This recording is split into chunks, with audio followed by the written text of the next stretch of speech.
Universitas Airlangga. Our theme today is the role of veterinary public health for increasing public awareness on food safety. The Honorable Vice Dean, Faculty of Veterinary Medicine, Universitas Airlangga, Dr. Rimayanti, Dr. Veterinary Medicine, Master of Health, and Dr. Mustafa Helmi Effendi, Dr. Veterinary Medicine, Diploma on Tropical Animal and Public Health. The Honorable, our guest lecturer, Taira Kensuke, Dr. Veterinary Medicine, PhD, from School of Veterinary Medicine, Azabu University, Japan. And Dr. Ate Suli Estupangesti, Dr. Veterinary Medicine from Faculty of Veterinary Medicine, Universitas Airlangga. The Honorable, all lecturers, and all the participants of this event. First of all, let us pray and praise to Allah Subhanahu wa Ta'ala. Because of His bless and mercy, we can come together without any obstacle with healthy condition in this event. I'm very pleased to see you here, and it is our pleasure to welcome you to our international webinar event, proudly organized by Division of Veterinary Public Health, Faculty of Veterinary Medicine, Universitas Airlangga. My name is Dian Ayu Permatasari, the Master of Ceremony of today's event. Ladies and gentlemen, before we start the event, let me share the agenda of this event. We have several agendas are as follows. The first agenda is opening remark from Head of Division Veterinary Public Health. Second agenda is opening speech from the Vice Dean of Faculty of Veterinary Medicine, Universitas Airlangga. The third agenda is presentation from the speakers. The first presentation will be delivered by first speaker, Taira Kensuke, Dr. Veterinary Medicine, PhD, about infection of Toxocara larva in chicken, with special emphasis on zoonotic aspect. Good morning, Dr. Taira Kensuke. Good morning. And I'm ready. Okay, thank you. And the second presentation will be delivered by second speaker, Dr. Ate Suli Estupangesti, Dr. Veterinary Medicine, about food safety in veterinary practices. Good morning, Dr. Suli. Maybe Dr. Suli haven't joined with us, and I will continue about the agenda. The first agenda are discussion, tourism, and certificate awarding. The participant can ask questions through the chat column Zoom and live YouTube, or deliver directly by using the hand button during the question and answer session. And the last agenda is closing. Ladies and gentlemen, let's start this agenda by praying according to the respective religion and belief. And let's pray together first. Pray, begin. Pray, finish. Thank you very much. The next agenda is opening remark that will be delivered by Dr. Dadi Raharjo, Dr. Veterinary Medicine, Master of Health, as a Head of Division Veterinary Public Health. To Dr. Dadi, the time is yours. Okay, thank you very much. As the Honorable Dr. Rimayanti, Dr. Rimayanti, Dr. Helmi, also participant, Professor Setiawan, also Nate Wikan, and then Honorable Professor Oi, also Professor Taira Kensuke. So thank you very much for your time to join in this activity. And then I hope this is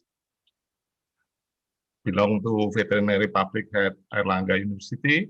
This is not only this time, but we want to, I hope we have to continue for another day. I think, thank you very much.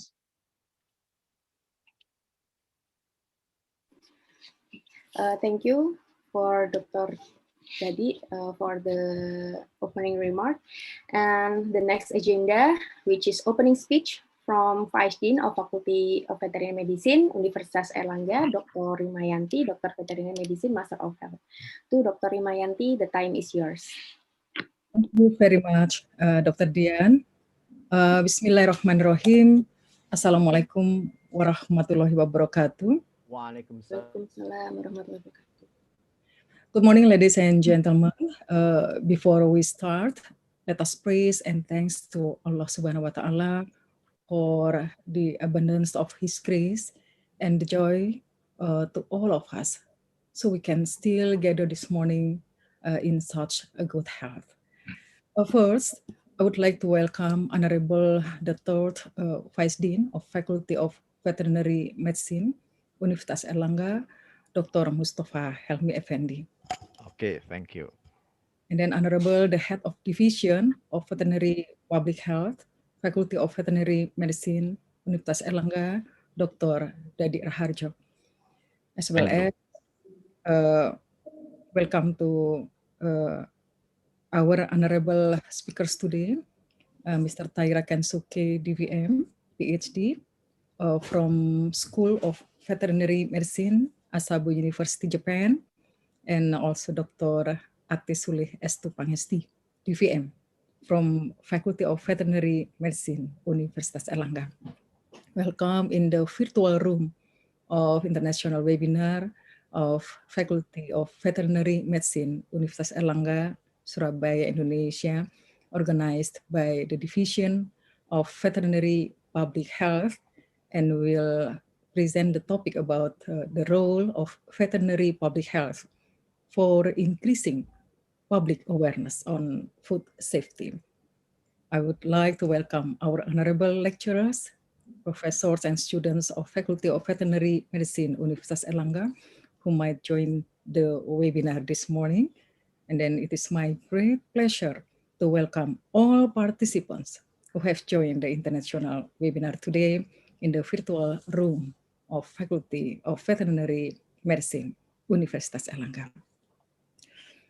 Ladies and gentlemen, we know that food safety is best assured by an integrated and multidisciplinary approach that considers the entire food chain, close cooperation and effective communication between all participants in food safety system, including veterinarians, is critical for the effective operation of the system. Therefore, concerned about public awareness on food safety, today we arranged the webinar that will speak about first is infection of Toxocara species larvae in chicken with special emphasis on the zoonotic aspects that will be delivered by Mr. Taira Kensuke, DVM, PhD. And the second is about food safety in veterinary practices that will be delivered by Dr. Ati Sulih Estu Pangesti, DVM.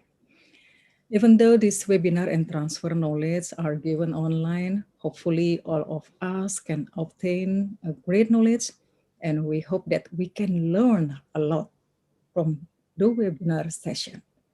And we will have an interesting and stimulating discussion. I would like to thank the head of division of veterinary public health, Faculty of Veterinary Medicine, Universitas Erlangga, Dr. Dadi Raharjo, and all of the lecturers in the division for organizing this event.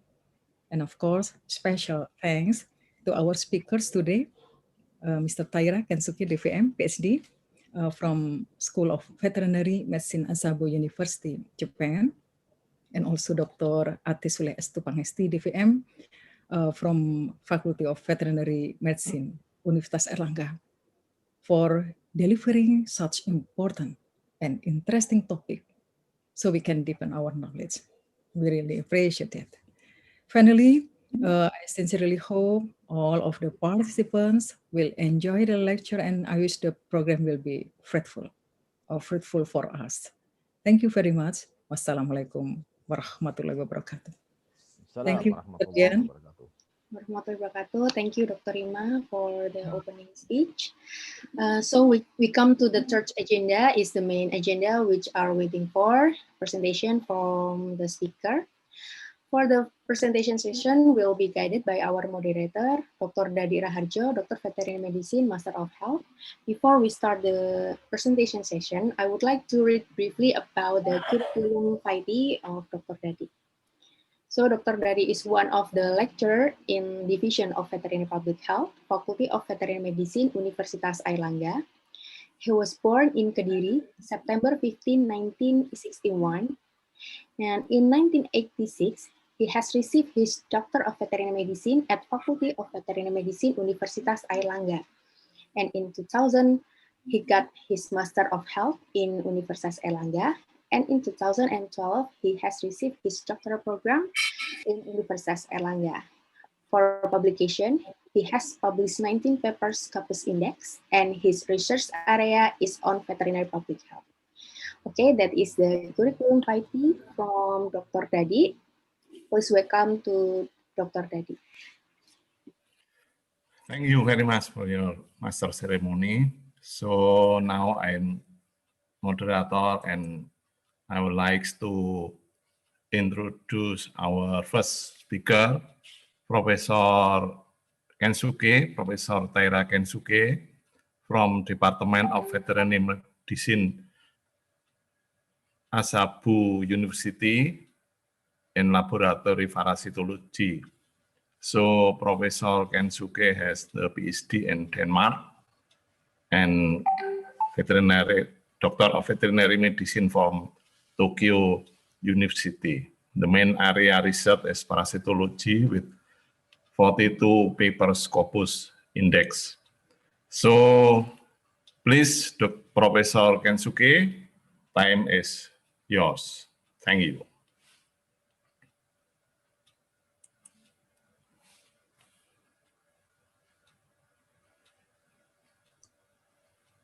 Yes. Should I set up now? Yeah. Yeah, okay. Yeah, we can help. Just a minute.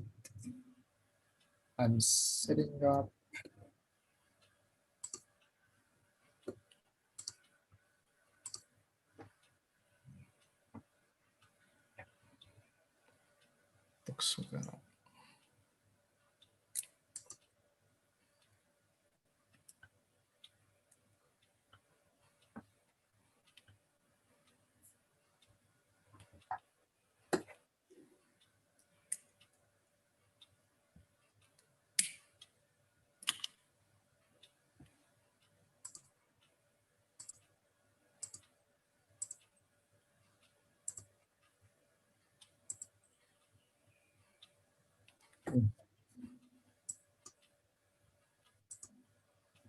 Yes, I'm ready.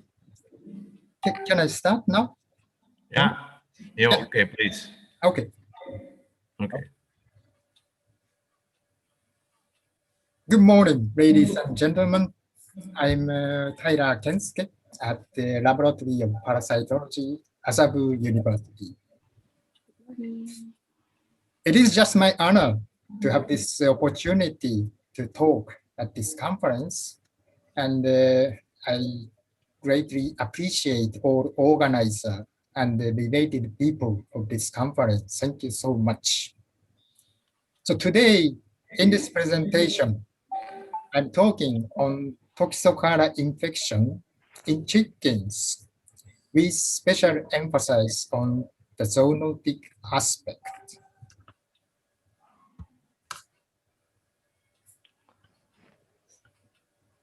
Outline of this presentation. First, I will talk on Toxocara in general. 2, about the human toxocalosis.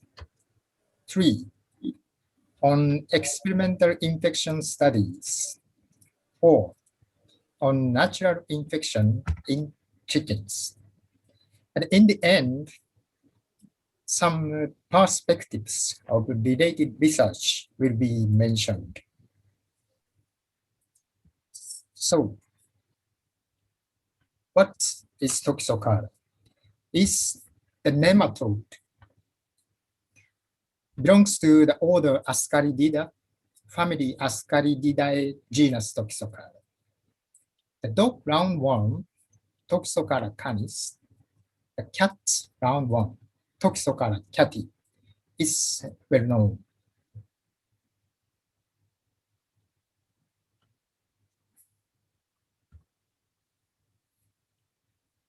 27 species are reported for toxicology. Most of the species infect carnivores like canid or ferret, and so on, mustelid, libellid. And T. canis, T. cati are worldwide common nematode of dogs and cats. T. bitrorum is the cattle roundworm is also well known. This is seen in only tropical region. We don't have this one in Japan, very rare. T. tanuki is a common roundworm of raccoon dogs. The raccoon dogs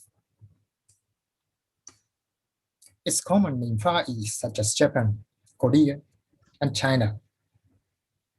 The raccoon dogs now invades and increasing in European countries, and they causes problems as invading animals. Okay. The three species in red colors, T. canis, cati, and Pteropolis, this is from bats, are reported to be the agent of human toxoplasmosis.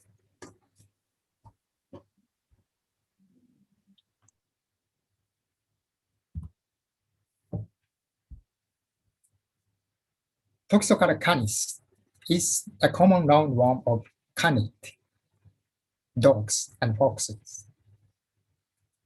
Adult ones are relatively large and often seen in the intestine of puppies.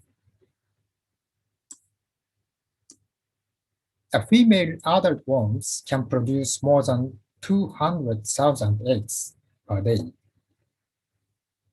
The eggs are strongly resistant to environmental changes and survived for years.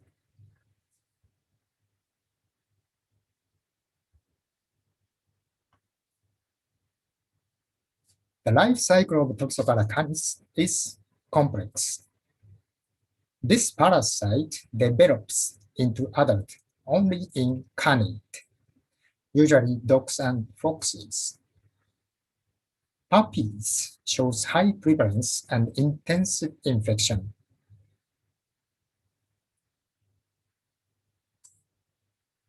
The main route is transplacental transmissions. The larvae can migrate into the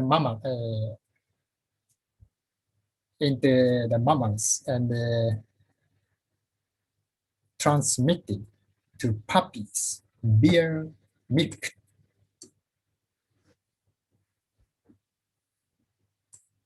When the eggs ingested by the young animals, the worms develop into adult in the intestine. In the adult dogs, the larvae migrate somatically, but rarely can develop into adult.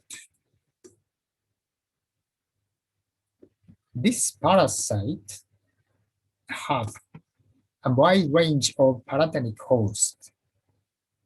The larvae migrates somatically in the paratenic host and remains the body tissues without further development.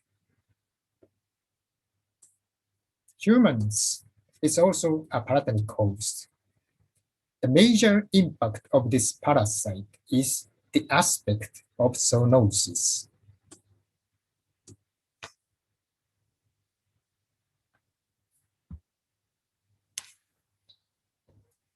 These data are the result of experimental inoculation studies in foxes, the smallpox cubs.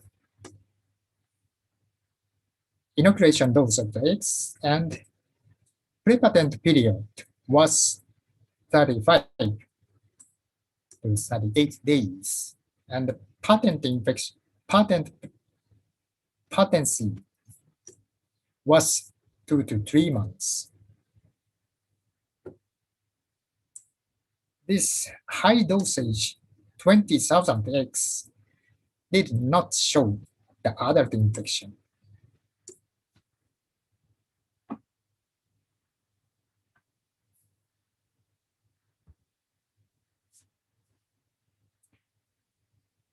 This table shows the prevalence of T. canis in dogs. Generally, the infection rate in dog is high, both in developed and developing countries. It doesn't matter where any countries, the prevalence is high. Higher prevalence are seen in shelter or stray dogs, and also in younger animals.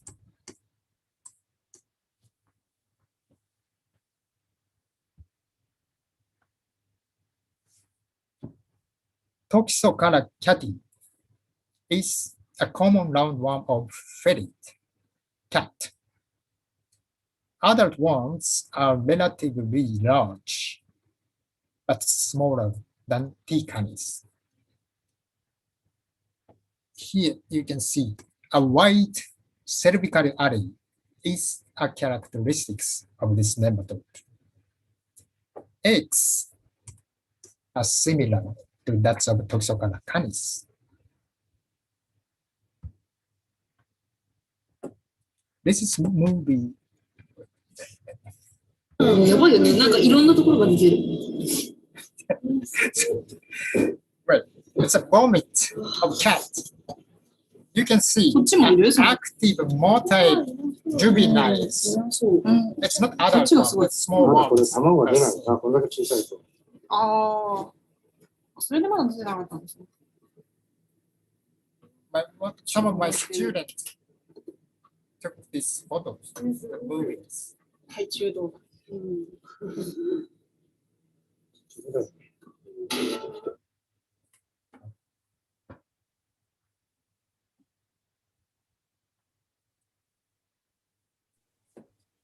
The life cycle of T. catis.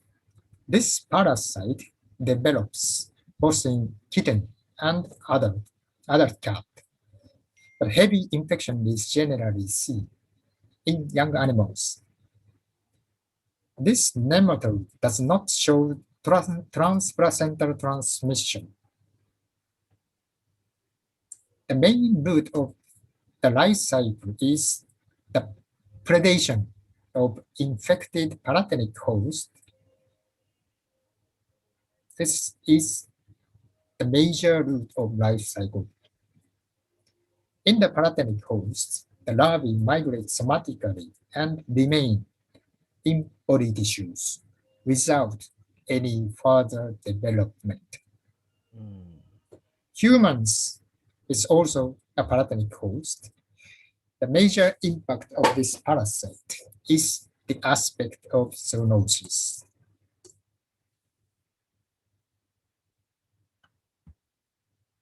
This table shows the prevalence of T. cati in cats. Generally, the infection rate in cat is high in any countries, both in developed and developing countries. Higher prevalence are seen in shelter or stray cat than house cat, and also the younger animals, higher generally.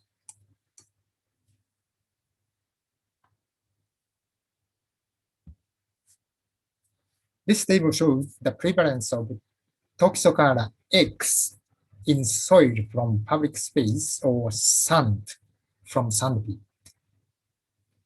Such human environments are commonly contaminated by Toxocara X. The eggs in the sand in sandpit like this is T catty from cat, because the cats have a preference to defecate on sound, but not for dogs. Generally, high prevalence of eggs in public space may likely to lead human exposure to the egg.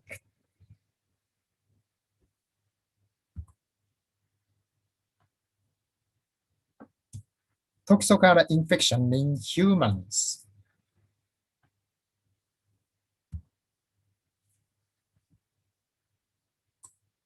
Seroprevalence in humans are generally high. This is not surprising since the prevalence of adult form in dogs and cats are generally high. And also the environment, human environments are often contaminated by the eggs. That is why the seroprevalence is generally high.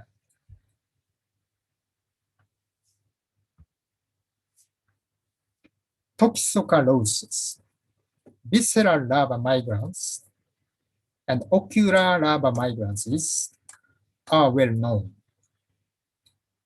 VLM usually occurs in children. The clinical signs depend on intensity of infection and the migratory pathway of infection. Fever, coughing, wheezing, asthma, and hepatomegaly are often seen. Eosinophilia and hyperglobulinemia also seen, usually. OLM is a result from the migration of single or a few number of larvae in the eyes. The common symptoms are visual loss. Covered toxocalosis with non-specific clinical signs is recognizing. Also, it is speculated that many infections are asymptomatic.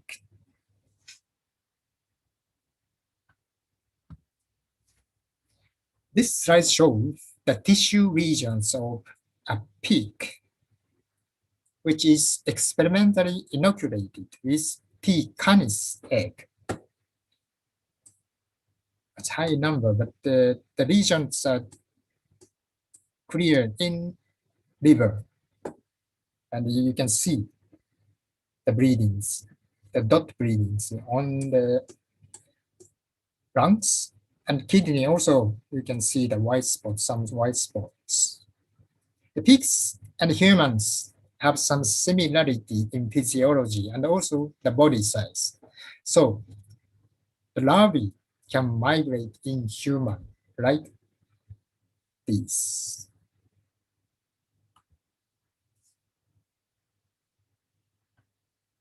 In pigs, this is also the data from the experimental infection of 50,000 eggs in pigs.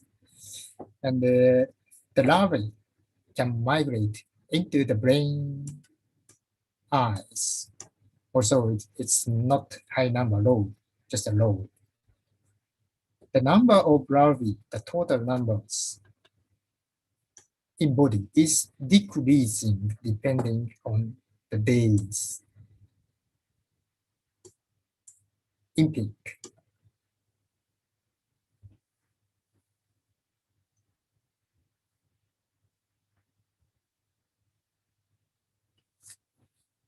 Transmission of toxocara to humans. Generally, children toxocalosis is caused by ingestion of eggs with contaminated soil. When the larvae in the paratenic host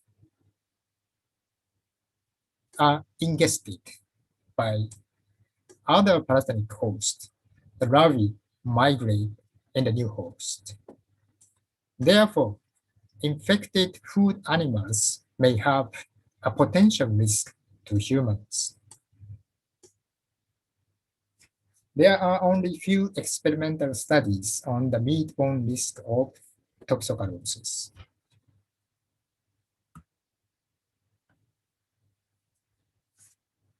Under the context of the animal welfare, free-range livestock is now increasing worldwide. Increasing free-range livestock may give opportunity to be infected with nematode, including Toxocara. Since pigs and chickens are good consumer of soil while searching for the food items, the pork and chicken may likely to be infected. In some countries, Japan, people eat raw meat. This is chicken sashimi. And also it may be usual to cook meat insufficiently for the taste, not only in Japan. I think it's worldwide, sometimes intentionally insufficiently cooked meat is on the dish.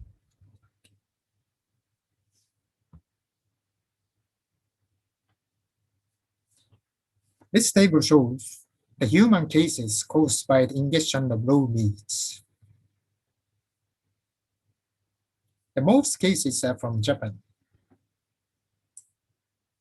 And the liver or meat of chicken were the source. Sometimes cattle. And from Germany is the duck liver. Cattle, chicken, and cattle. But this source had not been clearly identified because it's difficult to detect the ones from the meat and only defined by the interviews. Next. Experimental infection in chickens.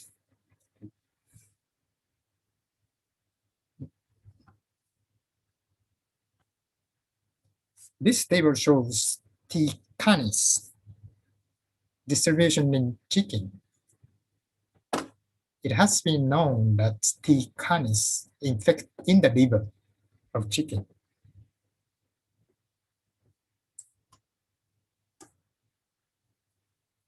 And our study confirmed that the larvae migrate in chickens.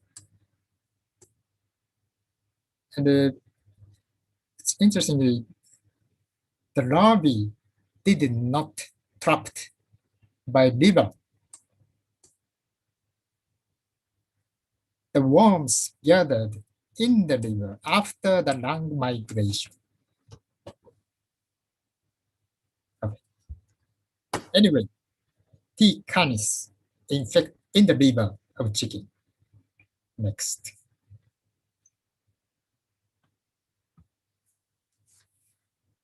This table shows the data on T. catis, the cat roundworm distribution in chickens, differ from T. canis. T. cati larvae accumulate in the muscles after the lung migration. And here you can see the number of larvae in the chicken does not decrease. And this means the larvae can stay in the chickens for a long time, at least 6 months. Now we examine the infectivity of this 6-month-old larvae in chicken. 7 mice were inoculated with the larvae, which is from the chicken muscle, 6 months old. And the mice were necropsied at 2 weeks after. And then we try to collect the worms and get the worms. The recovery percentage is infectivity was high, very high.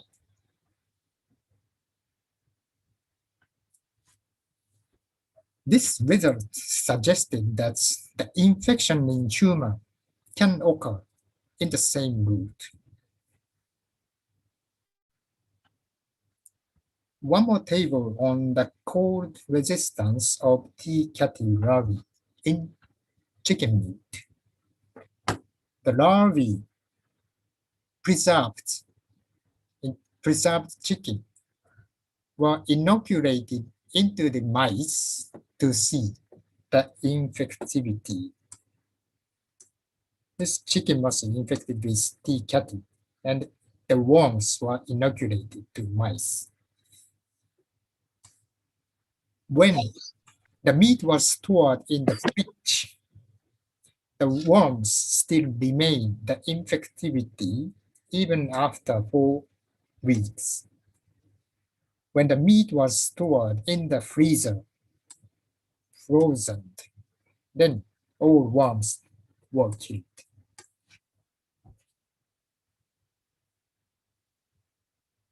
Next, Toxocara infection in farm chickens.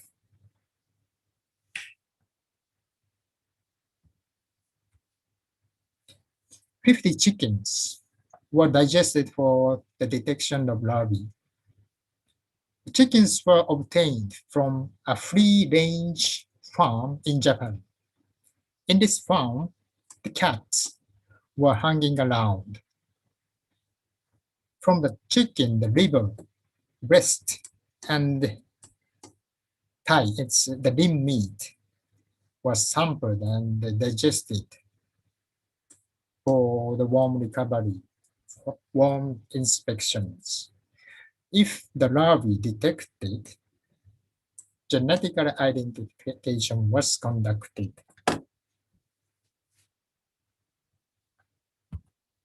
This was a farm. It's not an intensive type, but similar to a backyard breeding. It's not common in Japan, but we have. It's a small ones like this.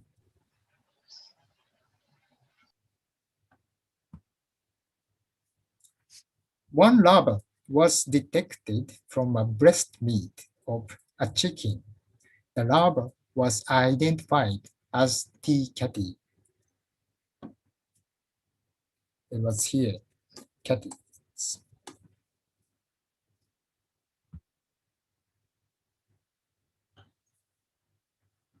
One more larva was detected from a limb meat of the other chickens, and this larva was identified as T. tanuki, the raccoon dogs worms.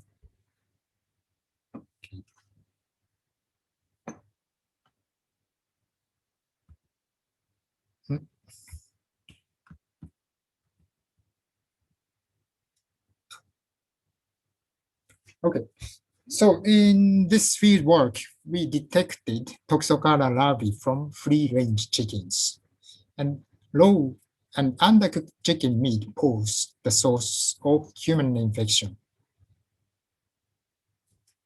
Now,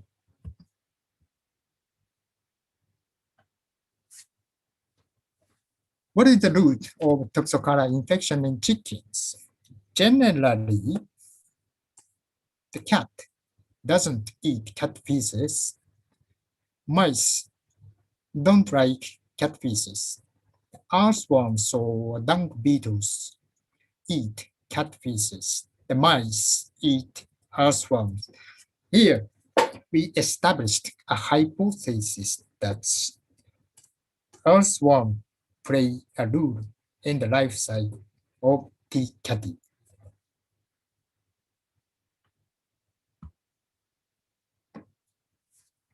This table shows T. cati larval persistence in earthworms experimental infection. 100 worms were exposed with 100,000 eggs of T. cati for 7 days. And after this,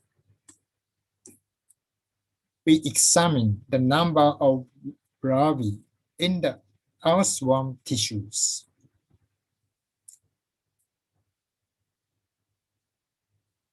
Interestingly,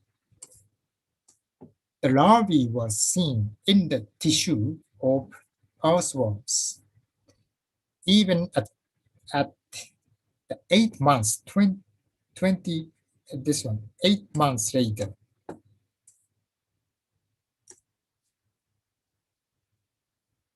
Here we examine the infectivity of these larvae.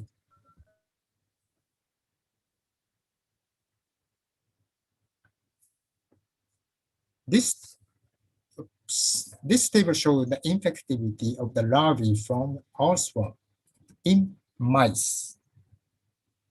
Yes, in mice. For example, this one, 8 months old larvae from earthworms were inoculated into mice, and we examine the number of worms recovered, which is the percentage recovery infectivities. The larvae still retained a high infectivity at 8 months old in mice. This result suggested that earthworm is a suitable paratenic host of T. cati.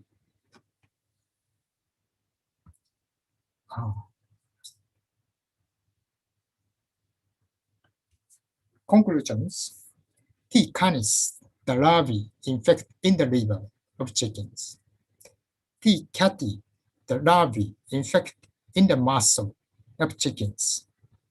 Raw or undercooked chicken meat can be risk for the human toxoplasmosis if chicken is infected. Perspectives.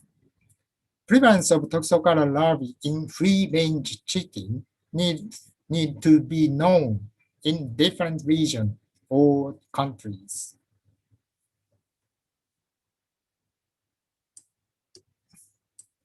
To know the prevalence of toxocara larvae in earthworms is worse for animal and public hygiene. Experimental infection of toxocara larvae in insects are interesting to know the rule in the life cycles. These studies contribute as a risk assessment to the public hygiene advancement. And also these are generally not such cost-consuming work, so you can do it if you have time. Thank you very much for your attention. But this is all from me.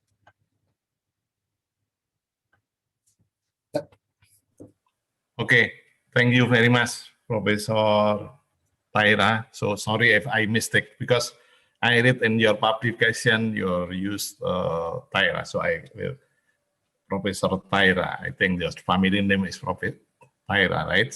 That's right, but it's no problem.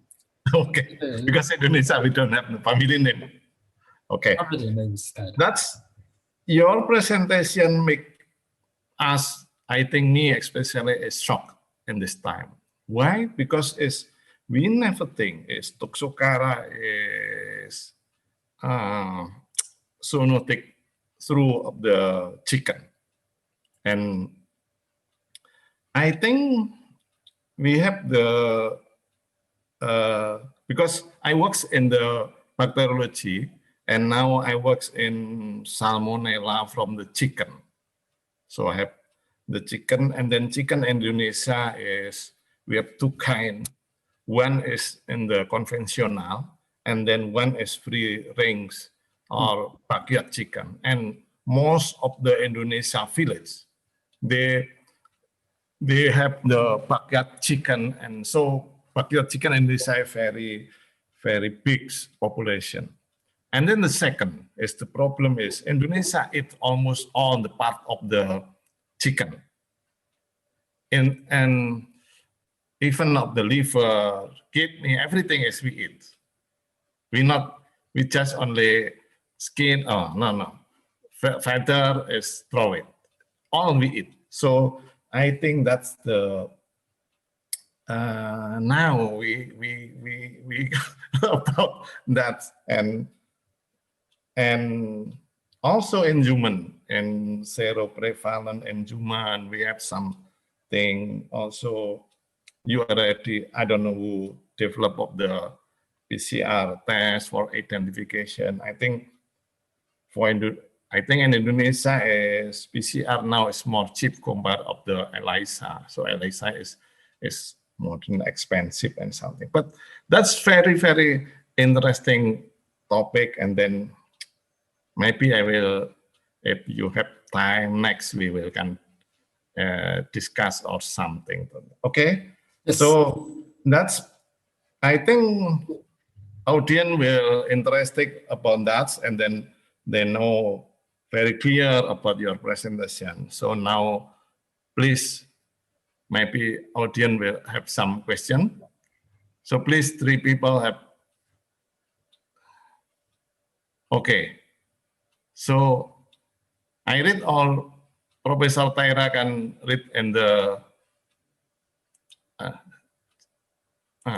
chatting. Okay. Okay, I will read. Since Toxocara canis primarily infect dog and catty infect cat, and this possibility of crossover of Toxocara species in alternate hosts, catty and dog, canis and cat, as we also in chicken. So please, Professor Taira. Yeah. As I mentioned, generally, this human toxoplasmosis, most cases are asymptomatic. So I think, but you know, in the real situation of the human infection is, I think, much more, but it's not, problematic as asymptomatic. The source of the infection is many, for children, maybe it's from the soil, but the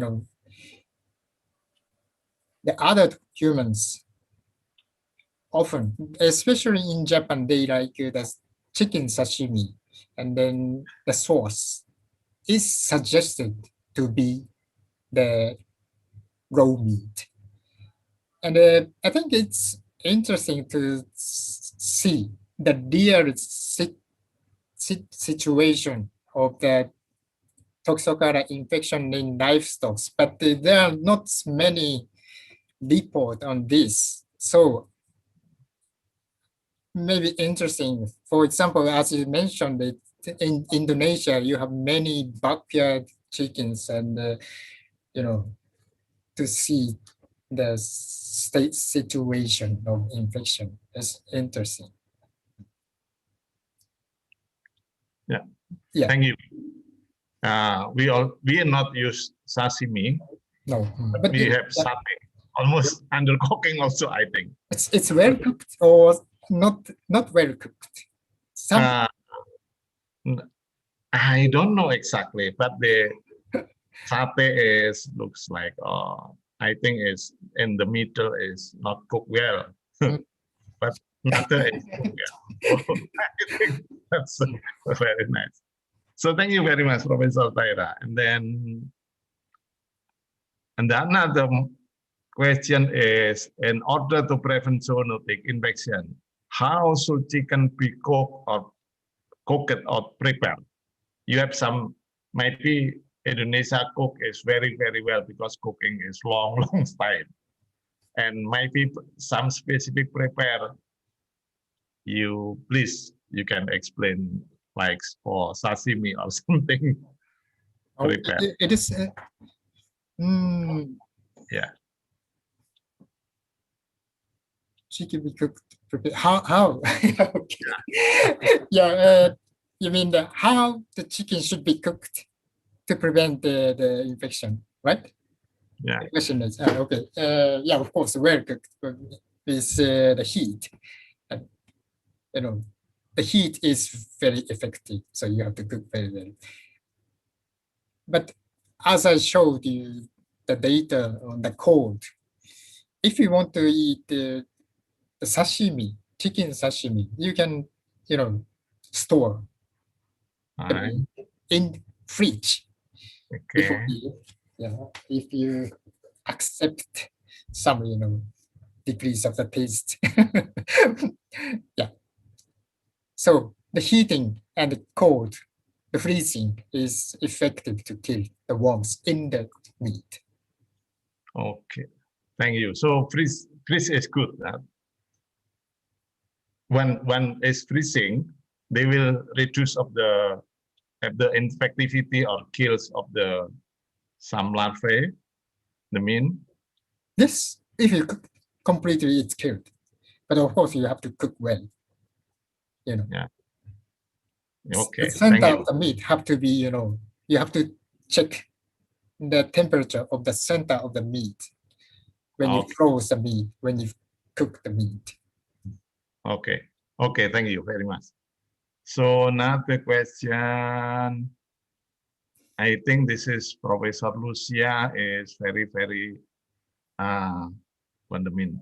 This is not Professor Oi, Professor Lucia, now Professor Taira give presentation. But I think Professor Lucia is know well about the Professor Oi. So welcome, Professor Oi. Sorry. Okay, no problem. It's no problem.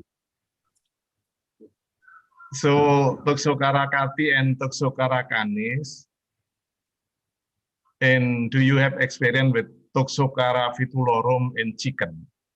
Because this is it's a very interesting question. But in Japan, we don't have a vitulorum, T vitulorum, so I have not experienced to use the worms in the experiment. But there are reports that T vitulorum also migrating into the paratenic host in mice, experimental infection in mice, and they migrate in the tissues. So I think the T vitulorum also migrate in humans.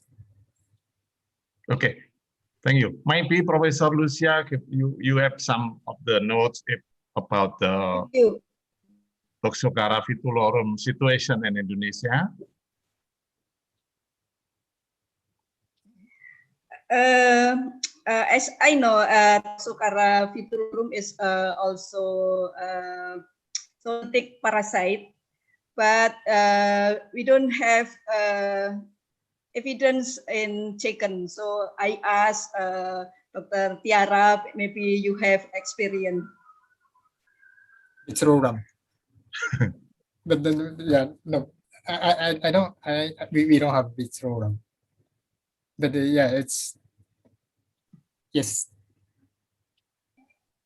Yes, our student also have research with Toxocara canis and cati under supervisor Dr. Kosnoto, but vitulorum maybe not yet. Okay, just Dr. Dadi, thank you. Okay, I have a question. Do you have Toxocara vitulorum in Indonesia? Pardon? In cattle, do you have the Toxocara vitulorum infection in cattle in your country? What's the prevalence? It's common or in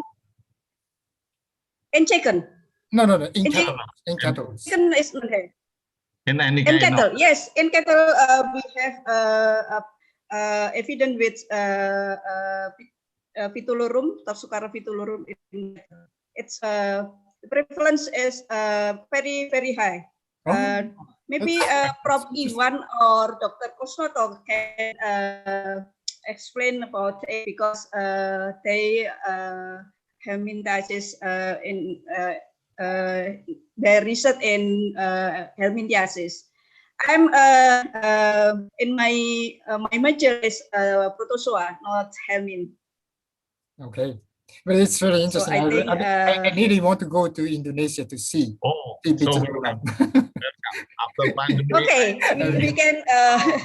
we can join research in Indonesia. Because okay. I think even I'm not parasitology, I think the big problem we have stomatosis very big. I think 70% or other. So okay, welcome in I will. so,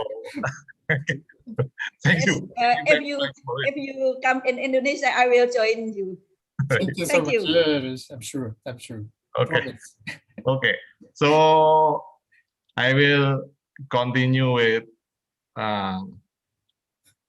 Okay, the question is: I want to know Toxocara male and female have same infection in human, or female Toxocara are more pathogenic. I don't know. That's more strong. I don't know that. Okay, so your question is the female worms, or you mean the humans, male and female human? No. Which one? I mean, the parasite male and female is different. The pathogenic or strong infection. Okay, I don't know. you know, the human being is a pathogenic host of Toxocara. So the worms cannot develop into adult. Only, the larvae infect in human. They don't grow up to adult. So it's no male and females. It's larvae. Okay, so okay, many questions. So still new 7. So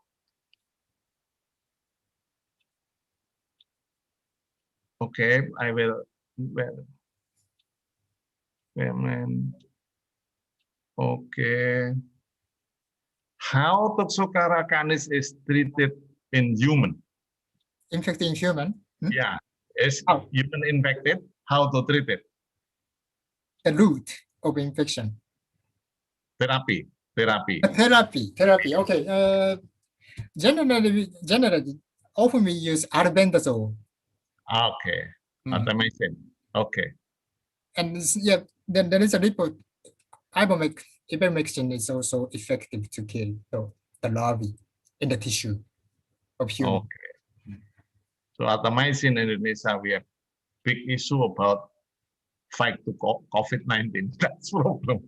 Yeah, it's effective for both Yeah. the virus and I don't know how to. the worms. Yeah. Okay, another is dog. Professor Oi, I think that's dog at Toxocara canis is definitely host, and cat are Toxorocati definitely. Chicken are parenthenic host for both Right. species. Yeah. Oh yeah, okay, that's so. Chicken is more dangerous, I think. That's the another. Okay. The question: is there any evidence toxocariasis in broiler farm that harvest in about 8 weeks? Yes, I think there is a report, but generally it's only 8 weeks.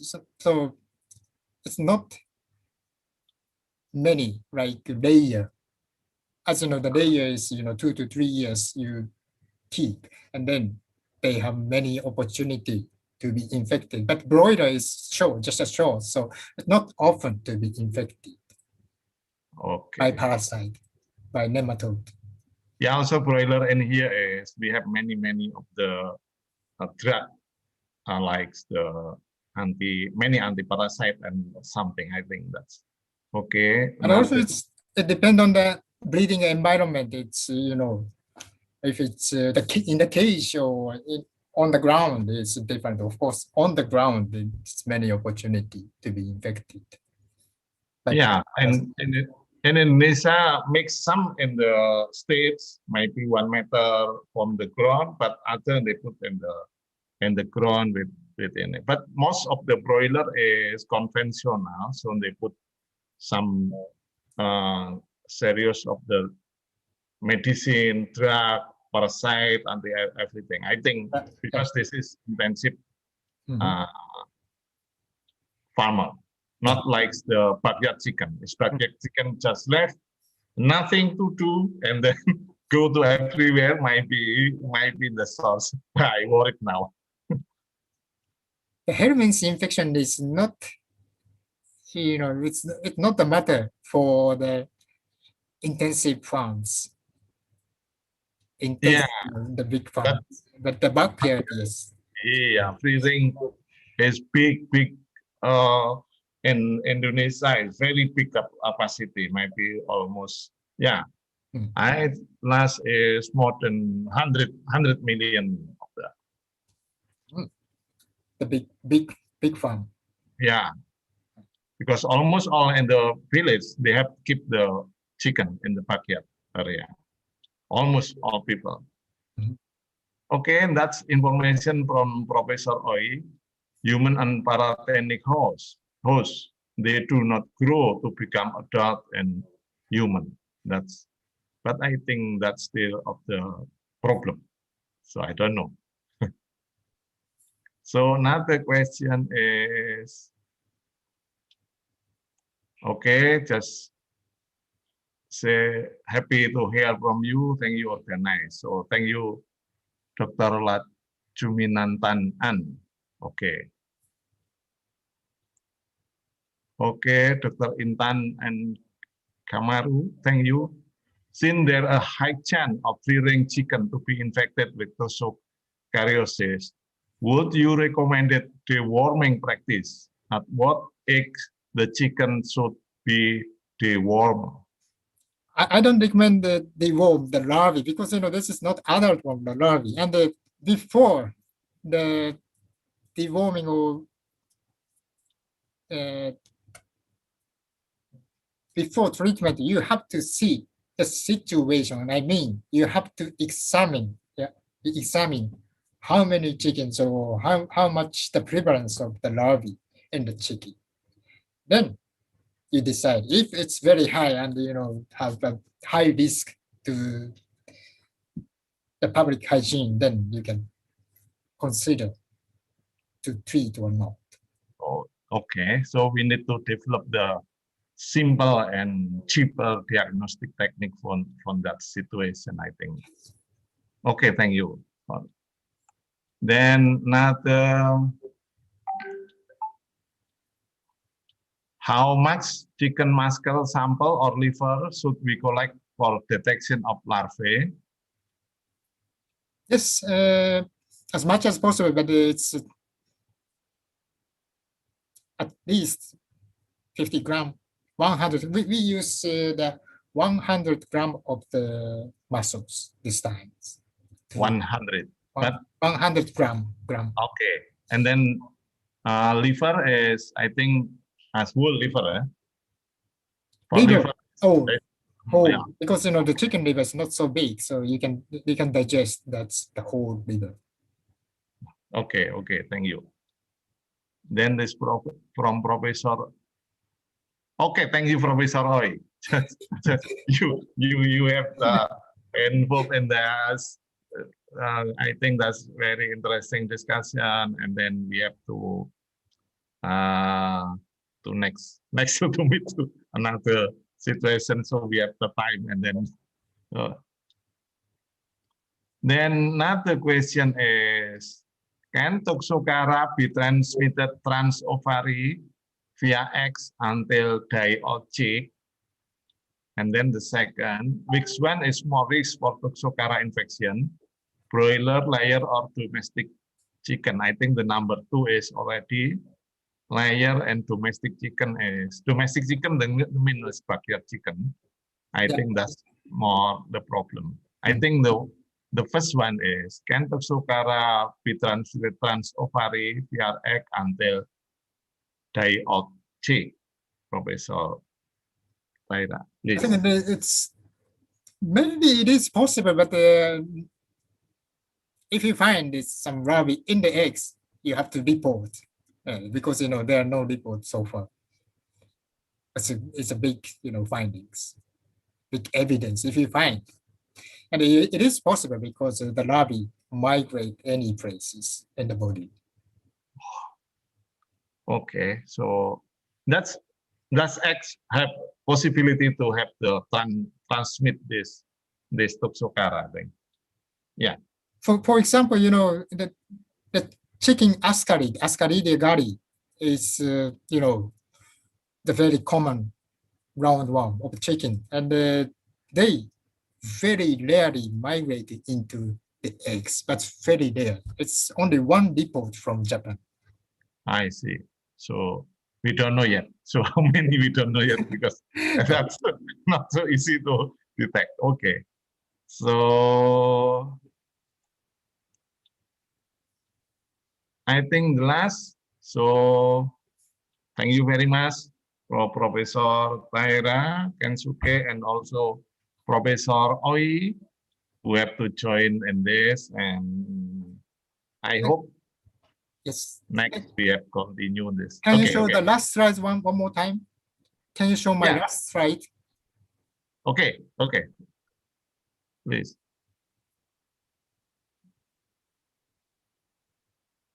The last one. So not yet. Just a minute. It's my Okay.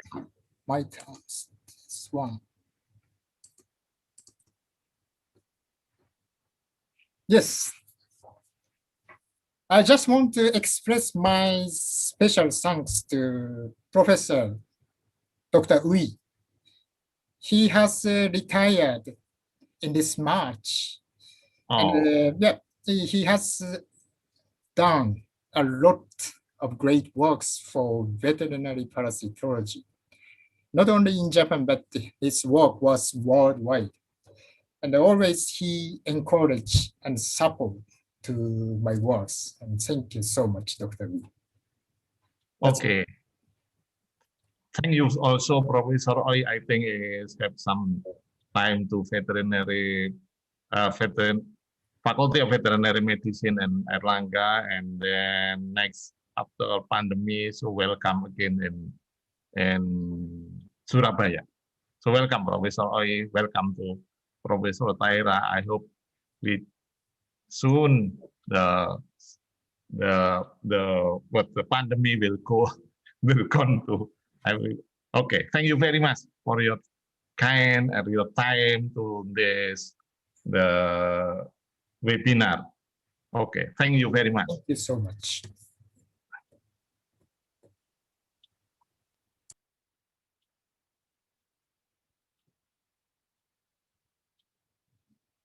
So I think Professor Taira, that's the Indonesian style.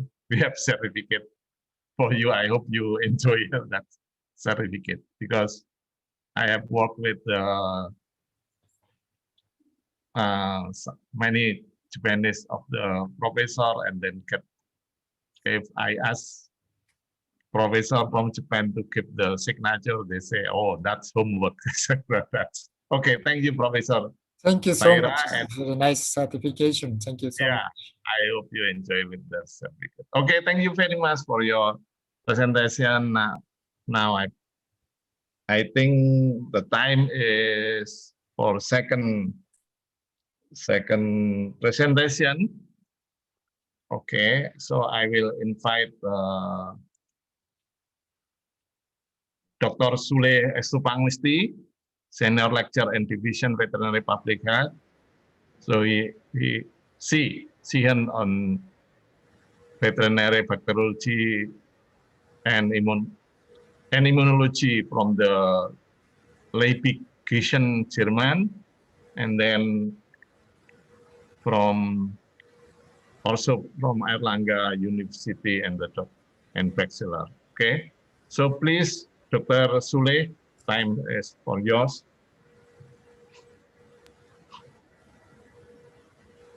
Thank you, Dr. Dadi. Thank you also for the audience. I will then share the screen.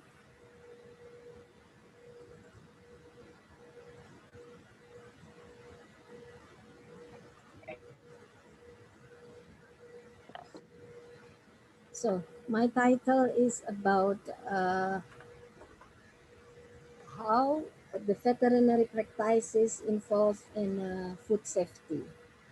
If we are talking about the veterinary public health and food safety, it is already clear for us because it is directly contact with the community. But in this time, I will explain about the veterinary practices involved in food safety. So one motto that we can use in this, how to express it. Healthy animals mean healthy products. And that's why the private veterinary practitioners are crucial in helping to achieve both, especially veterinary practitioners, which is involved in the health of food animals, such as cattle, livestock, and so on. So, according to the OIE, Terrestrial Animal Health Code, we all know that veterinarians have uniquely role in ensuring the safety of food in animal origin. First of all, the veterinarians are trained in both animal health, which is including for foodborne zoonosis, and also the food hygiene, which is it makes them uniquely equipped to play a central role in ensuring food safety, especially the safety of food of animal origin. And the food safety activities which performed by the veterinary services should be integrated also to the greatest extent possible with the activities of all other responsible agencies throughout the food chains. So include here the stakeholders. The close cooperation and effective communication between all participants in food safety system, which is including veterinarians, the relevant professionals and stakeholders, it plays a critical role for the effective operation of the system. Indeed, the globalization of the food supply demands a high level of engagement and collaboration between competent authorities responsible for animal health, food safety, and public health in line with the One Health. And this is provides a wider role and greater responsibilities for the veterinary services. So, what is the characteristic of a food safety system actually? First of all is the food chain approach from farm to table. The second one is the race-based food safety system. And then follow with the responsibilities of food business operators for food safety. And the last one is the responsibilities of the relevant competent authorities. So, the prevention, detection, and control of foodborne hazards throughout the food chain is generally more effective to reduce or to eliminate the risk of unwanted health effects than relying on controls of the final products. Um, so everyone involved in the food chain, this including food business operators, veterinary services, and consumers, has a responsibility to ensure that food is safe in that level.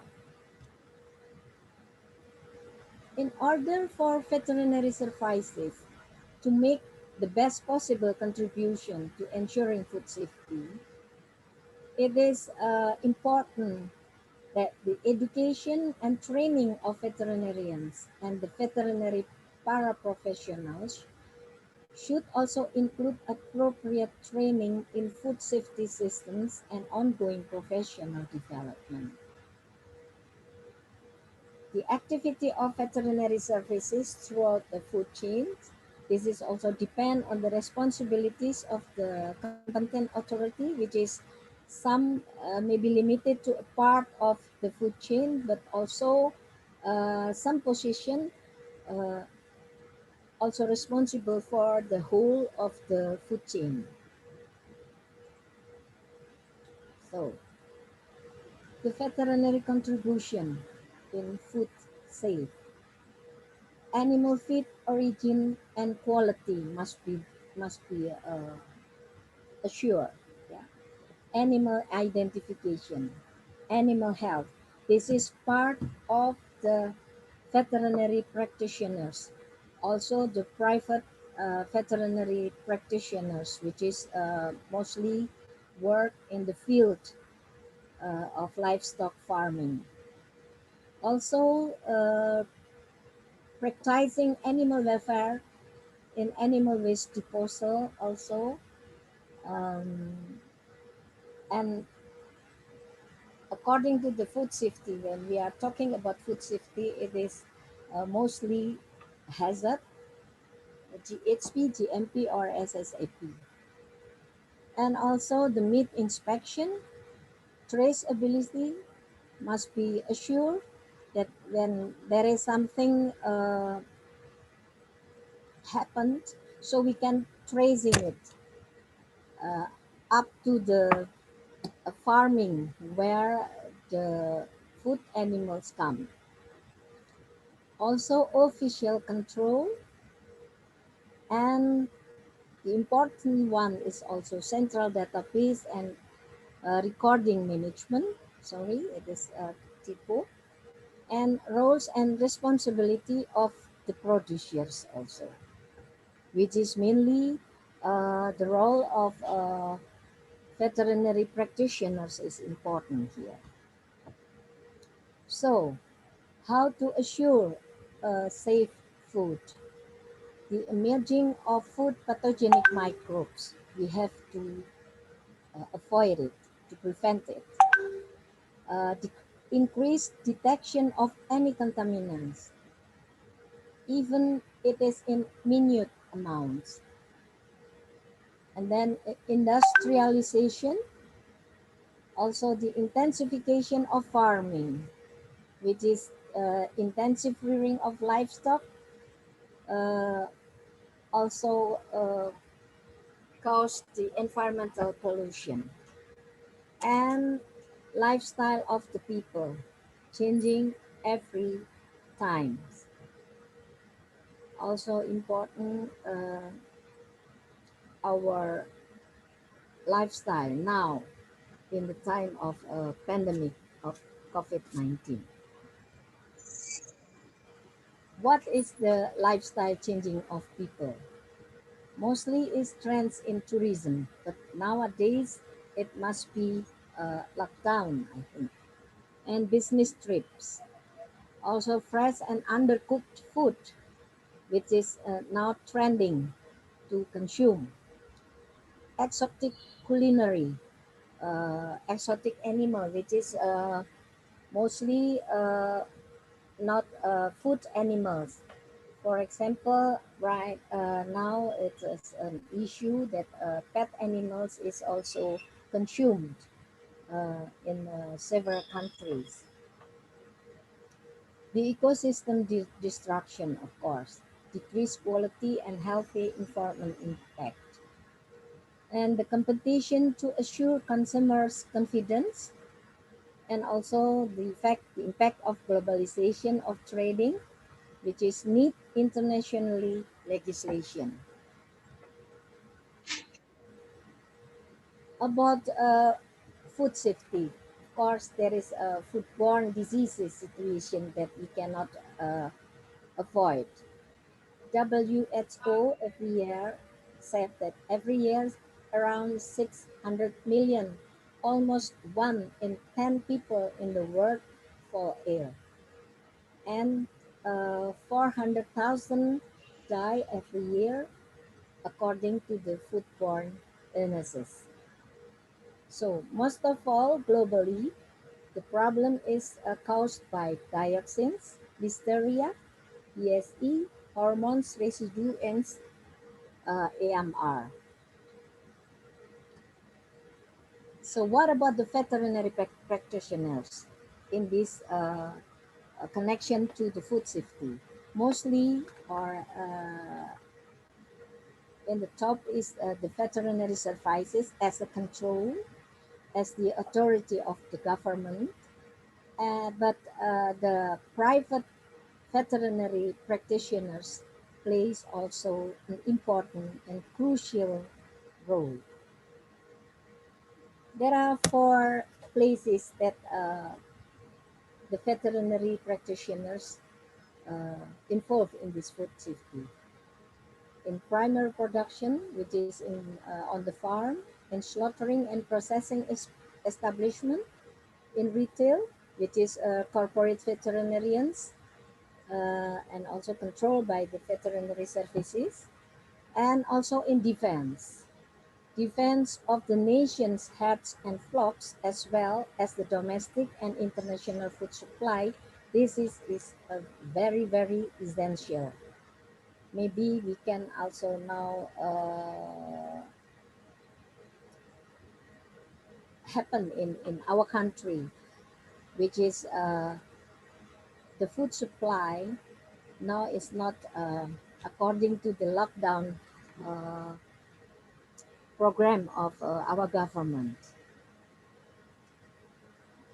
So on the farm, like I said before, healthy animals mean healthy products. And this is the private veterinary practitioners plays a crucial role in helping to achieve both of these. As we know, veterinarians provide the needed expertise and services to help their clients ensure the health and welfare of their animals. So in addition, they provide also guidance and client education, which is uh, to better ensure, to make sure there is a better ensure that medication and other treatments are given appropriately and that the necessary withdrawal times are allowed, both of which are essential to avoid drug residues. The private practitioners are also in front-line defense in the surveillance, prevention, and treatment of animal diseases. And accredited veterinarians carry additional training and responsibilities pertaining to regulation of some of these diseases. So, the exercise of animal welfare, the implementation of preventive medicine, the implementation of animal health programs, also controlling of the use of antibiotics. This is must be under vet's control and recommendation, and watch over the control of residues, not only the antibiotics, but also hormones and pesticides.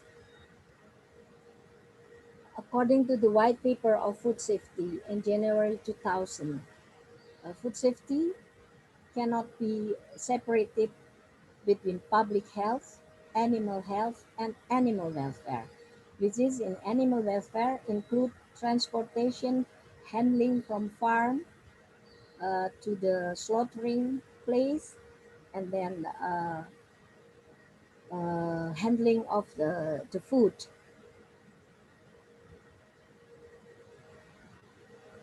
So the second one, in slaughtering and meat processing, what is the role of veterinary practitioners? We can help, or we can doing our important role in antemortem and postmortem inspection to assure that the meat going to the consumers are safe to be safe, wholesome to be consumed. And also important here is the traceability. So the recording and documentation must be good. And last but not least is the cool chain to avoid or to um control the contamination, because we know in the abattoir is the first place where contamination begin uh, to contaminate meat. What about in the retail level? Of course, the transportation distributors in the important place is storage, how to transport the meat or the food from of animal product is safe, And what about the markets and supermarkets? What about the how to sell it? And also the showcase and storage, the temperature uh, in the markets or supermarkets. What about in the defense? This is very important. Defense of the nation's herds and flocks, as well as the domestic and international food supply, is very essential. There are many who contribute to effort, and veterinarians are the key position in this. Some examples I can give you. Assist in the defense of the production animals and food supply, animal disease surveillance, control, and eradication efforts is in the hand of veterinary practitioners. So if we uh, cannot give the properly sample, so we cannot, the laboratory cannot detect properly. In this point, risk assessment with importing animals or animal products from other countries. Also inspecting imported animals and animal products. Identifying drug residues. Approval of animal vaccines. Grant programs for research in animal health and food supply, and much more.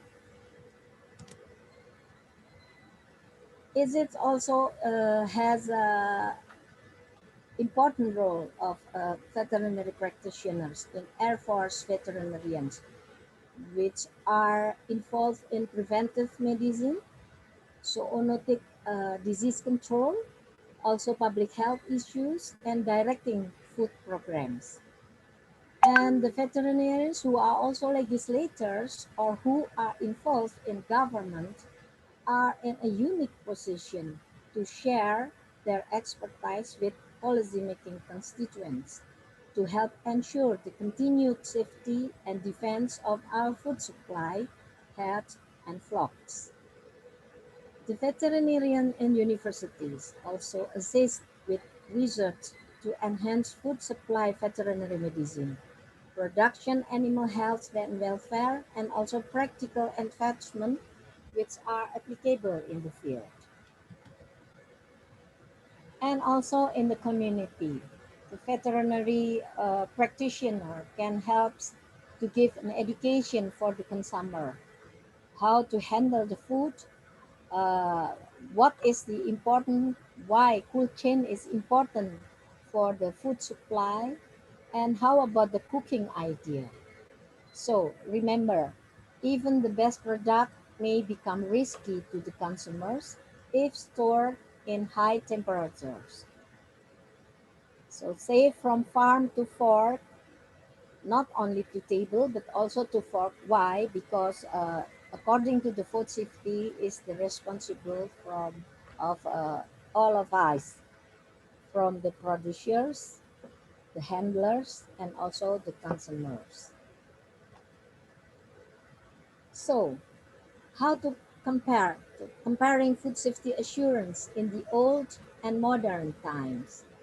In the old time, relied on organoleptic methods, domestic methods, limited scientific experimentation, which is and product testing and visual inspection, time consuming, costly, and not reliable because up to the end first test it. And if there is something wrong, so it will be rejected. So it is very costly. So, and mostly food was consumed before irregularities were detected. In modern time, the testing or the control of the food safety based on prerequisites and hazard systems. So identifies, detects, evaluates, and controls of the hazard, all possible hazards in the food production chain from the start to the end of the production. So the modern role of the veterinarians. Measure take in primary production, so on the farm, safeguard feeds given to food producing animals. This is must be controlled by the veterinarians. For example, food which is contaminated with PSE or dioxin, also antimicrobial growth promoter. Implement safe practices in the primary production. Animal health management, disinfection, insecticide, and rodenticides must be strong control. And also controlling food safety, of course, that can be used by create laboratory of excellences. According to the microbes, what will be detected. The measures adopted should be based on the latest research, scientific, and national data information, such as risk analysis and risk assessment. Most foodborne problems are started on the farm level. So, why I said that the veterinary practitioners, private veterinary practitioners, plays an important role in this point. The biosecurity, regular clinical examination, hygiene and sanitation control, and also the biosafety for health and clean lines of the personals, of course. So, role of veterinarians in the implementation of HACCP. This is controlled by the governmental inspectors or auditors for free trade, and also food inspectors, which is has three roles: enforcers, trainers, and also facilitators. So if you have certificates of HACCP as an auditors or inspectors, so you can give an HACCP training or workshop, yes, uh, for the food safety authorities or personnel, which is nowadays is very important. So if we are talking about HACCP, the first level must be general principle of food hygiene according to the Codex Alimentarius, and then followed by good manufacturing practices, good hygienic practices, and SSOP, and also HACCP system, which is basic for assuring food safety system. In modern food safety system, which is rely on two actions. The first one is hazard detected, anticipated, avoided, and prevented. So we have to secure the raw material, and we have also secure how to manufacture and process properly, how to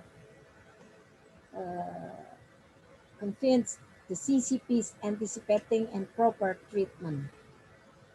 And then the hygiene and sanitation of premises and tools, packaging and storing, and the transportation. And the second action is testing of end product.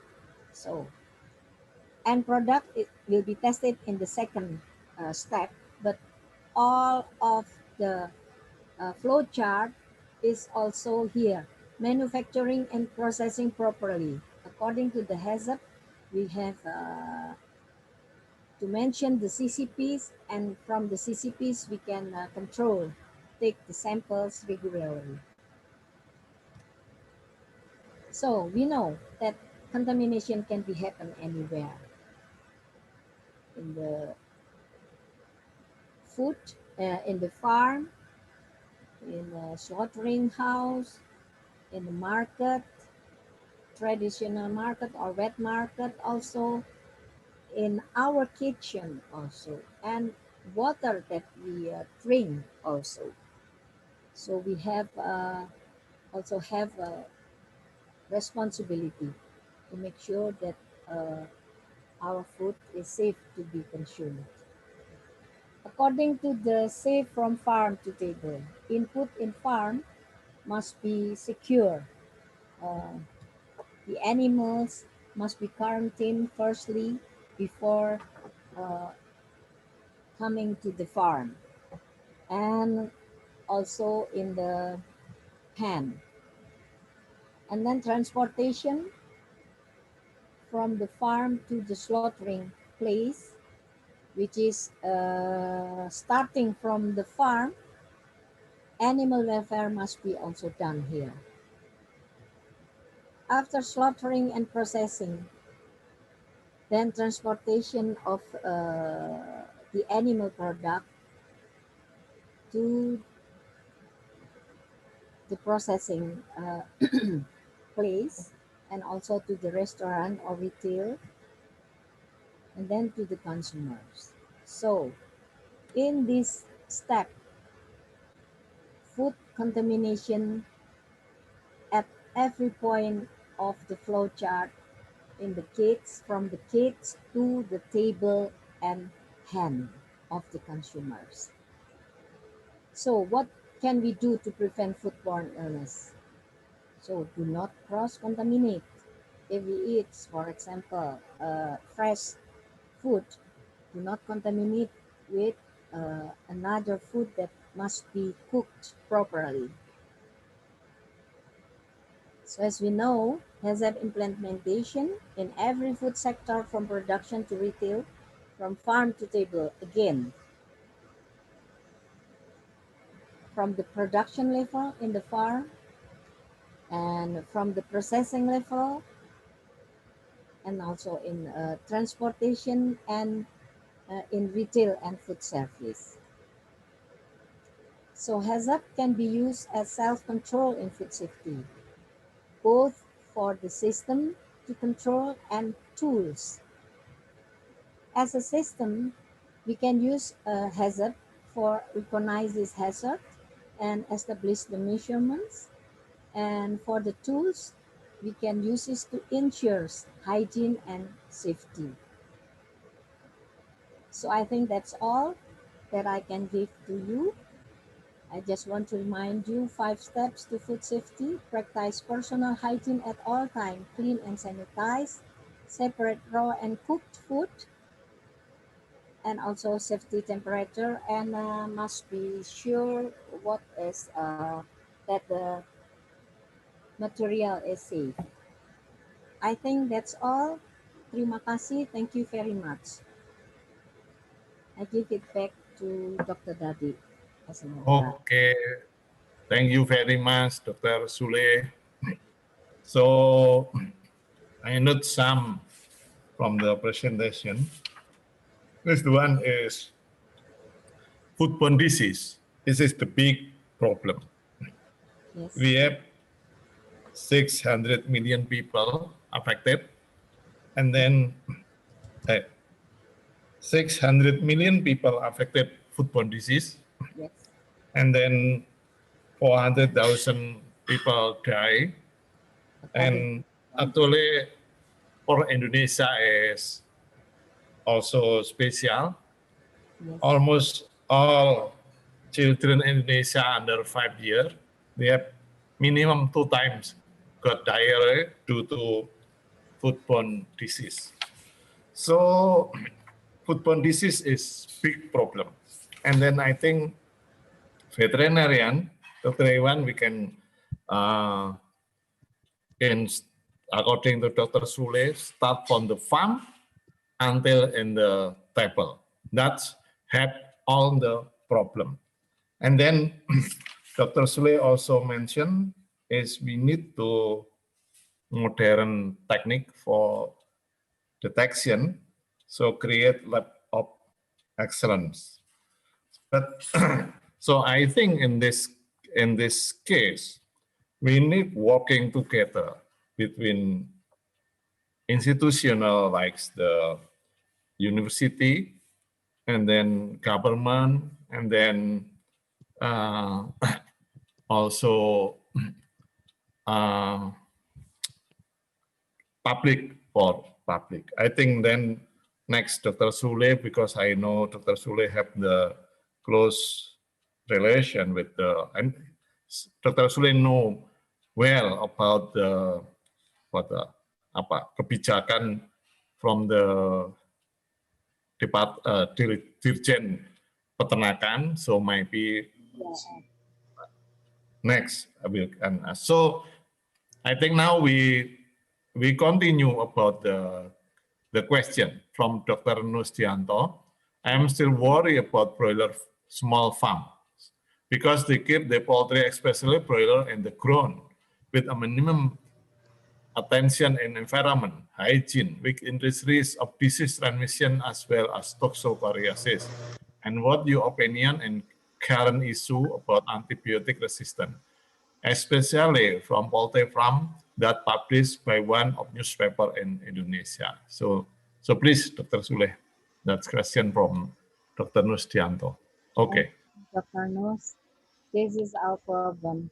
I think it is unfair that the LSM has published it directly to the publisher.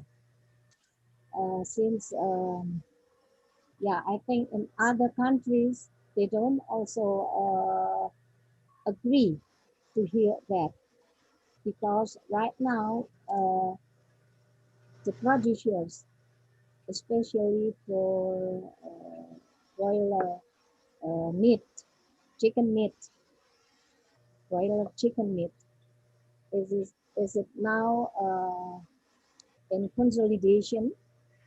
All the producers, they will make action of this.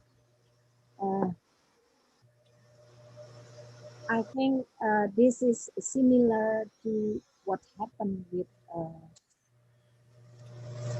antibacterial Sakazaki in formula milk at, I think, in 2009, I think. Yeah.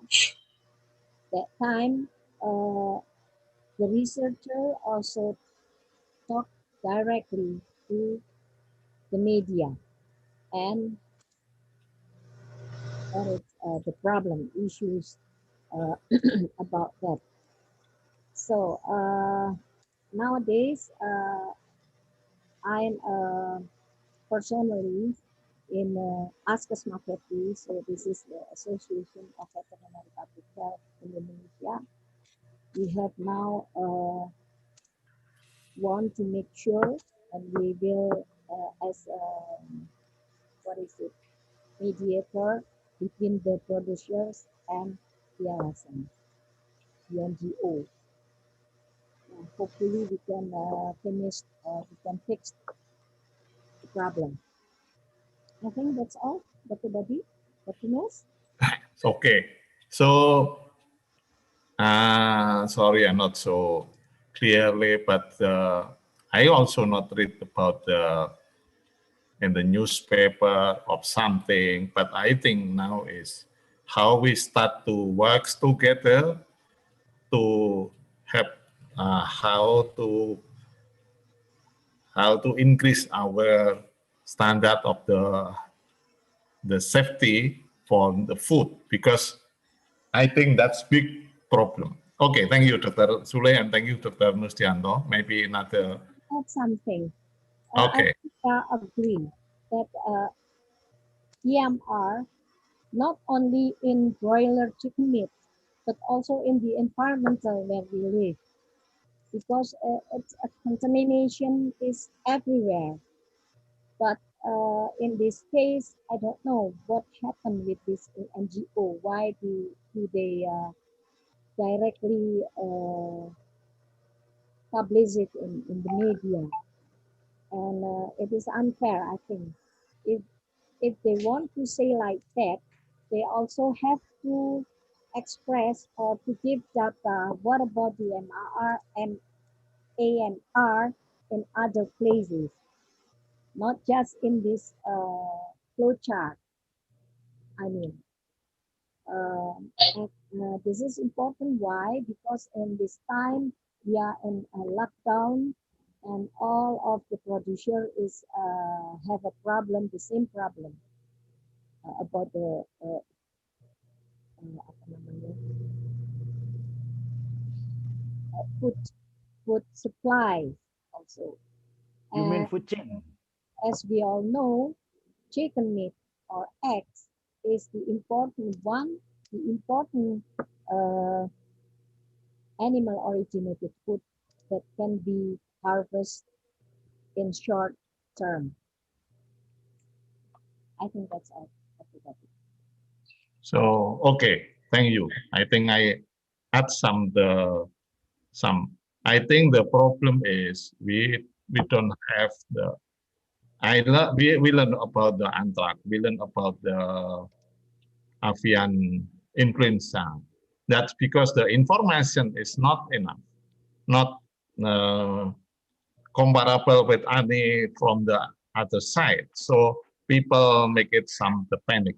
So I think many cases in the situation is to be panic. So I think the problem is if we launch some of our works, that's worry about the panic uh, from the community. That's I think the problem. So I think we start to how to do it the best. Okay.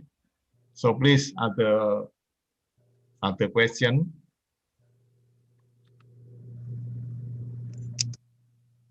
Directly is okay. Okay. Okay. So please. Okay, Dr. Sule, it's very interesting your presentation because uh, about the like foodborne disease, animal welfare, and so on. So the big problem of our people is the mental. You know, it's very complicated problem mental. About I mean about the operational person mental. You know, like all this like we must overcome about this condition, yeah, that condition because sometimes if the operational person in the field, you know, sometimes not met with the policy from the top down, you know, and then uh, learning by doing and step by step, we must overcome about this mental, you know, like the related with education, related with how to give awareness about something. And the very last program, like the Idul Adha, you know, starter about the kurban, you know, and in the operation in the field, you know, animal welfare is not so good about the how to handle some from the transportation, from the slaughterhouse, something like that, and the complicated about some the contamination and the place of the slaughterhouse because we don't have enough slaughterhouse appropriate about that. So that this is the small illustration about the our mental about the operational person in the field. You know, the policy is good, but in the implementation is not so good. And they said, what do you think about that? So that, but we must to overcome about that. You know, and then if we talk about foodborne disease, if we talk about animal welfare, if we talk about some and so on, and this is the classic problem, you know, the classic problems. How to looking for about this problem, looking for the problem solving about that. What do you understand about I mean about some the illustration? I agree with you. Yes. Totally agree with you. So, Yeah. what is the important thing is Yeah. to change the behavior of the people is not so easy. It's not so easy. Yeah, So yeah, yeah. This is a, give public awareness. yes. This continually doing hand in hand between the government and maybe also with Right. the university and also the Yes. stakeholders, how to reach our food safety. Yeah. Yes. This is happen when there is when the tsunami of Aceh.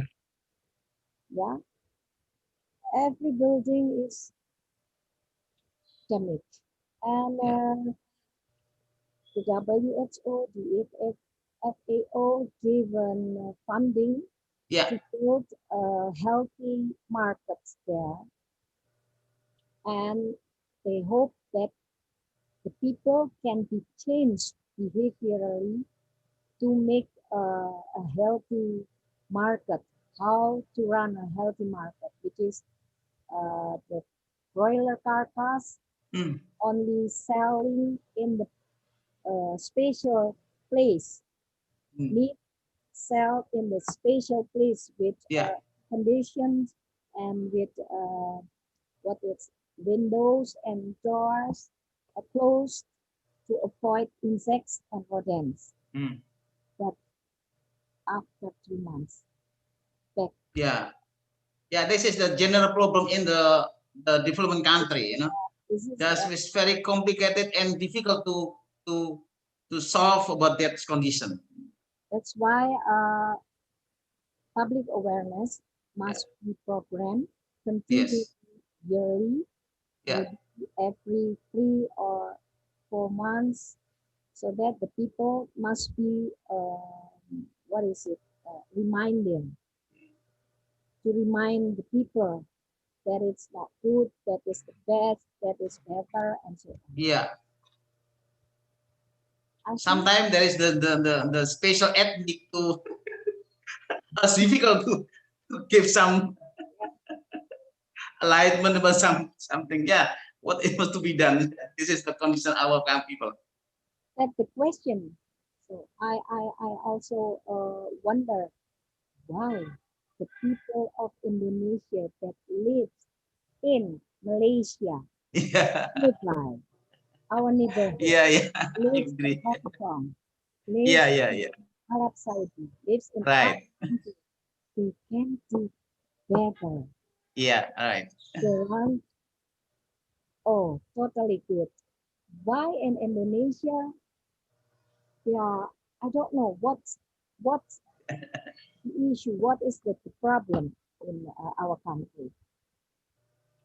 Yeah, yeah, yeah. Uh, that's that's the wonder why I Yeah, want yeah. to. Surprisingly to me, you know, if the Indonesian people live in the abroad, just discipline and mental issue, but after come back again to Indonesia, just to be, I don't know. Starting when they come to Indonesia and they Yeah, are taught, they start to draw all the yeah, pieces. little bit on the original character. Yeah. That's why this Thank you, Dr. Sule. is also problems. Okay, thank you, Professor Yunus. And about that, I have one experience. This Yeah. is not only for people Yeah, not educated, but for professor. I follow a seminar in one university. yeah, Some professor asking about the like that. yeah, Because the paper about the salmonella in the chicken meat. yeah. Okay. The Yeah. question is this any people getting sick because eat of the chicken frying?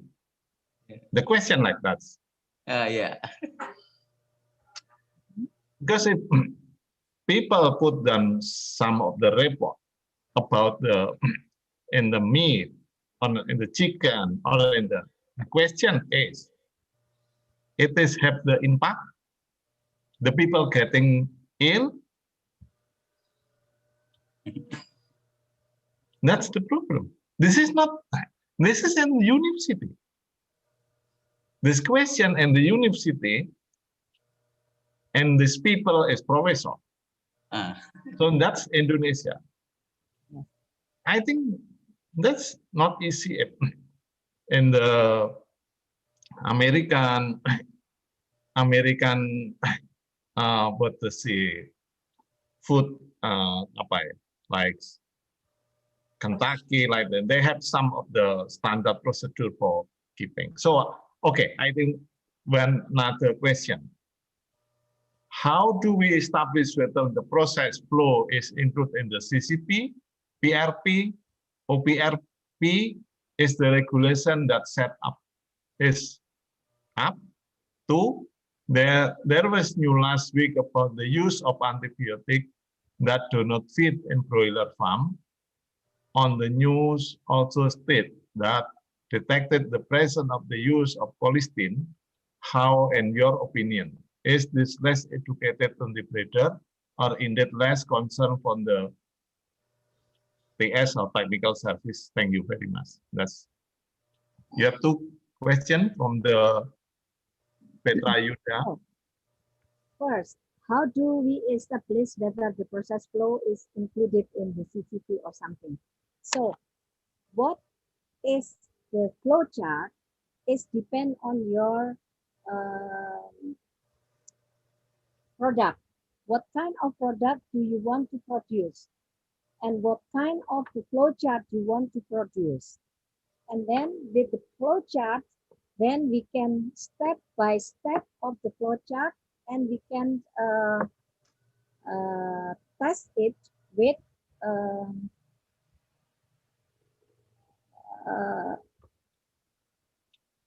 question 3. Is it a CCP or not? If there is a CCP, so you must be taken or you must be sampled the product in that point. That's how to establish the CCP. And the second one, there was what about the colistin?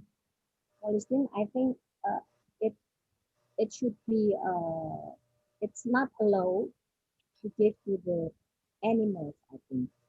But I do not know that there is a colistin susceptible or resistance microbes to colistin. So far I know I just read it in the media, but the journal, scientific journal of this NGO, I didn't read it, or there is not yet reviewed, I think. So actually, colistin is not allowed to use in animals. That's my opinion. Is it enough? Okay, thank you. Yeah. Okay. So from Andrika Indra, what is the role of veterinarian in ensuring food security and food safety of animal product during COVID-19 pandemic? Because now people and public need food with high protein origin, meat, eggs, and milk. So please. Yes, of course. I agree also with you, because we have to improve our immunity with balanced food. So we still have a role, important role in this case, yeah? Especially the veterinarian who works in the food supply, So we have to make sure that the production and the processing in the processing level and in the transportation level and the storage level must be also followed with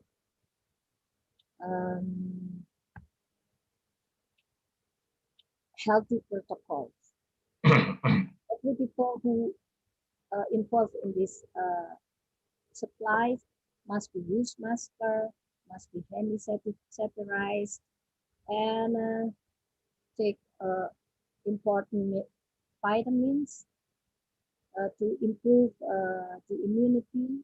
And last but not least, just going to work only, and after that must be stay at home. That's what can I say. Okay. So thank you. I will read to inform from Dr. Rustianto.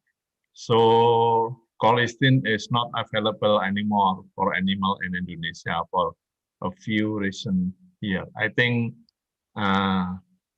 that's we can learn about that if the source of the antibiotic is not produced by society, so public, but produced by the company or imported by big company. I think if government won't stop it, so I think can stop it, but not it's not easy. That's one opinion from Dr. Nus, I think, that Yeah. colistin is not available anymore for animals. Yes, Yeah. I know it. Yeah, agreed. But Indonesian, everything is possible. There is black market also, Dr. Nus. Yeah, we don't know about the black market or something. Years before, Yeah. I have a call from our colleague. Also, yeah, I'm so sorry. There is also, he was also our alumni, and he said to me that let's make business with this tetracycline at that time. There is use actually for human medicine, but it is almost 2 years. What is it? Expired. And then they he had how many gallon, I think, and he said that you can do it, you can mix it with feed and something. No, I don't want to play with. I don't want to make a business like that. I'm so sorry. And since that, he doesn't call me anymore. Yeah, that's the fact. Dr. knows. That's the fact. Yeah, thank you. But and Dr. Nusianto also's opinion, the use antibiotic will increase the production cost. Yes, but okay, the antibiotic will increase the production cost. What about that, Dr. Sule? Yes. Dr.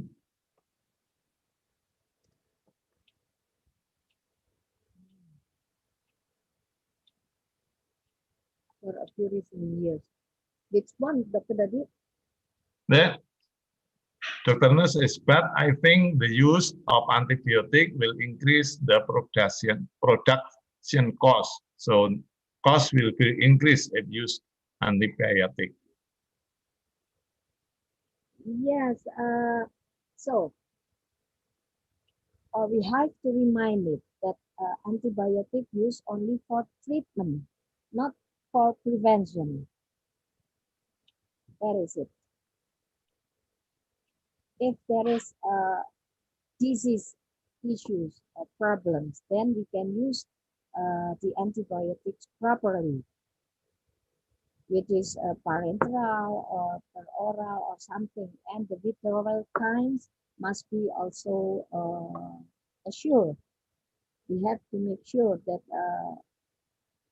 the harvest of the animals is also after the withdrawal times of the antibiotics.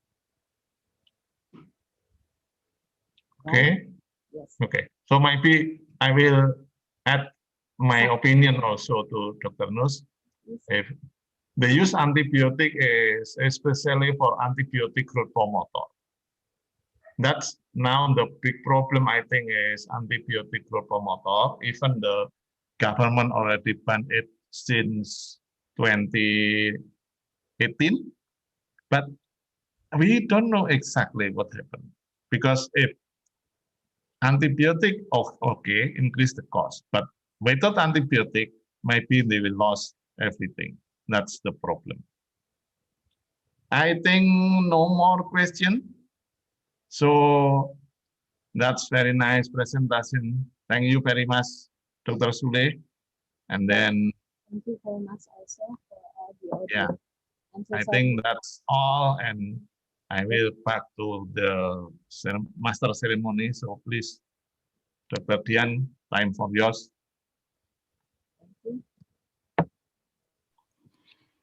Thank you very much, Dr. Teddy, for guiding this session. And this is the last presentation from two speakers. And before closing, let's take a picture together. To all the participants, please turn on your video camera.